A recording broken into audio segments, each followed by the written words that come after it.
this week's broadcast of The Informed Citizen. This video is going to be a continuation of a series of videos that we're doing talking about the role of government. Specifically, we are focusing on the federal government, state governments, and city and municipal governments. As it relates to federal government, we've broken it down into the three primary functions of government: the legislative, the executive, and the judicial branch. Last week, we discussed the role of Congress and this part in making and passing laws, and we talked a little bit about the specific responsibilities of the senators and the House of Representative members. In this week's video, we're going to talk about the role of the executive branch. Specifically, we're going to talk about the President of the United States. We're going to talk about how he's elected, what the qualifications are to be president, and what some of the duties and responsibilities are. So come along and join us, and I hope that you enjoy this week's broadcast of The Informed Citizen. So the question is, why discuss the office of the presidency or the executive branch of government? The issue, as I said, is twofold. For one, many people are unaware of how a president is elected, and they're also unaware of what his powers and what his responsibilities are. So two, that can oftentimes lead people's expectations of what a president can and should do to exceed the capabilities of what the president can actually do. So hopefully in this video, given a very basic and layman discussion about the president, we can gain some better understanding of what the president does, what his responsibilities are, and maybe help us better frame what we expect from our president, no matter who you voted for.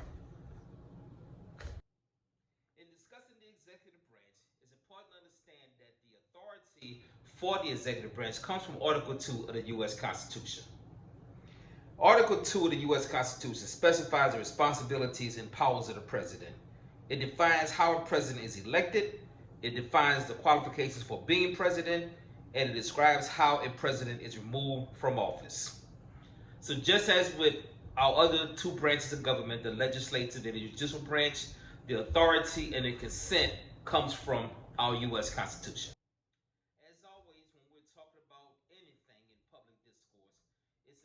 To have legitimate sources.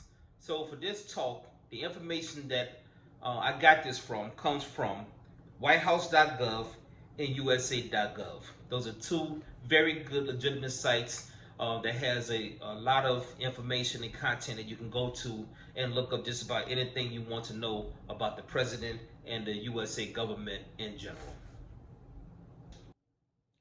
So first, let's talk about what qualification does a person has to have in order to be president of the United States. Now, Article 2 of the Constitution is very clear about this.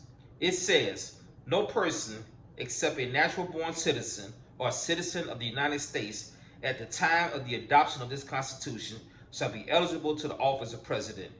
Neither shall any person be eligible to that office who shall not have attained to the age of 35 years and been 14 years a resident within the United States.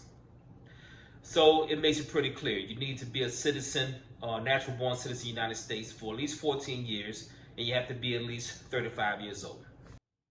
So those are the qualifications for being president. Now let's talk a little bit about how a president is in fact elected. On election day, we don't directly vote for the president. We vote for electors. Now, each state gets as many electors as it has members of Congress. That includes the House and the Senate. Now, if we include Washington, D.C.'s 3 electors, there are currently 538 electors in all. So what this means is, we talked before about how in the House of Representatives, the number of representatives that a state has is based upon the population of that state. So obviously, a more populous state is going to have more representatives than a lesser populous state. But every state in the union is going to have 2 senators. So if you combine the 2 senators plus a number of congressional members in the House of Representatives, that's the total number of representation you have in Congress. It's also the total number of electors that you're going to have.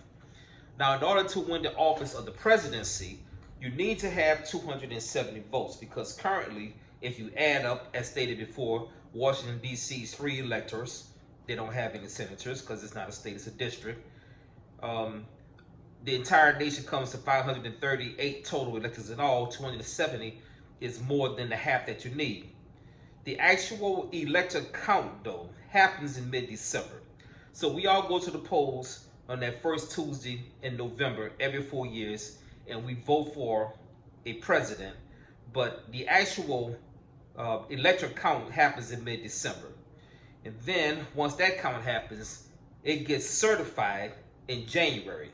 If you remember the big news of 2020 on the January 6th Capitol attacks, that was an attempt by certain groups to disrupt the certification process of the elector count that happened in mid-December of the preceding year. So one of the interesting things about that is it is possible to lose the popular vote but still win the presidency. It's possible that a person can win or not win a plurality or majority of the total number of people that casted votes, but because of the different population sizes of the different states, they can still win the presidency. Now, one question you may have is, what happens in a situation where out of the 538 possible electors that a candidate can get, neither party or neither candidate gets the 270 or higher? Now, if that should happen, where both candidates fail to get the requisite 270, then the decision or the process by which a president is selected moves to the House of Representatives.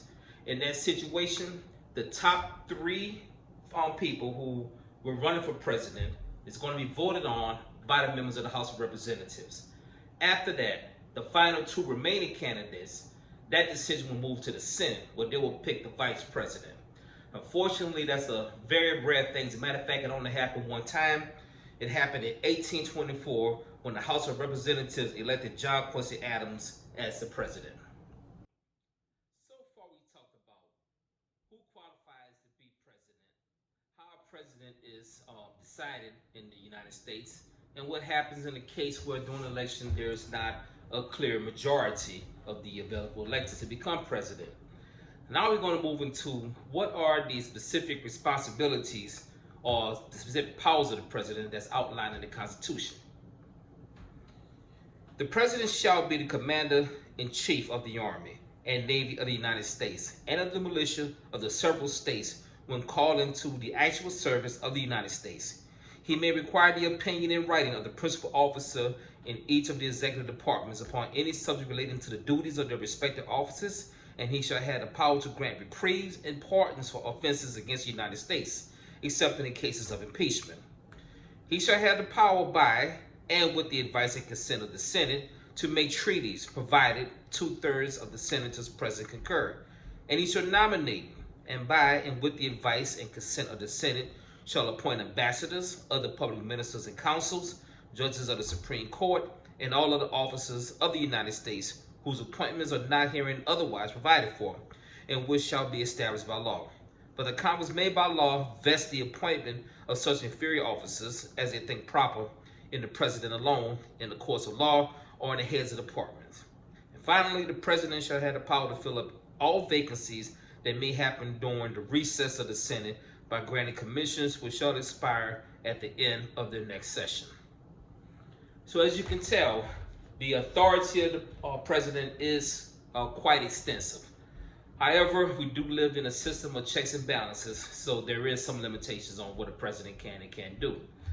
Next, we'll talk about some of the responsibilities of a president.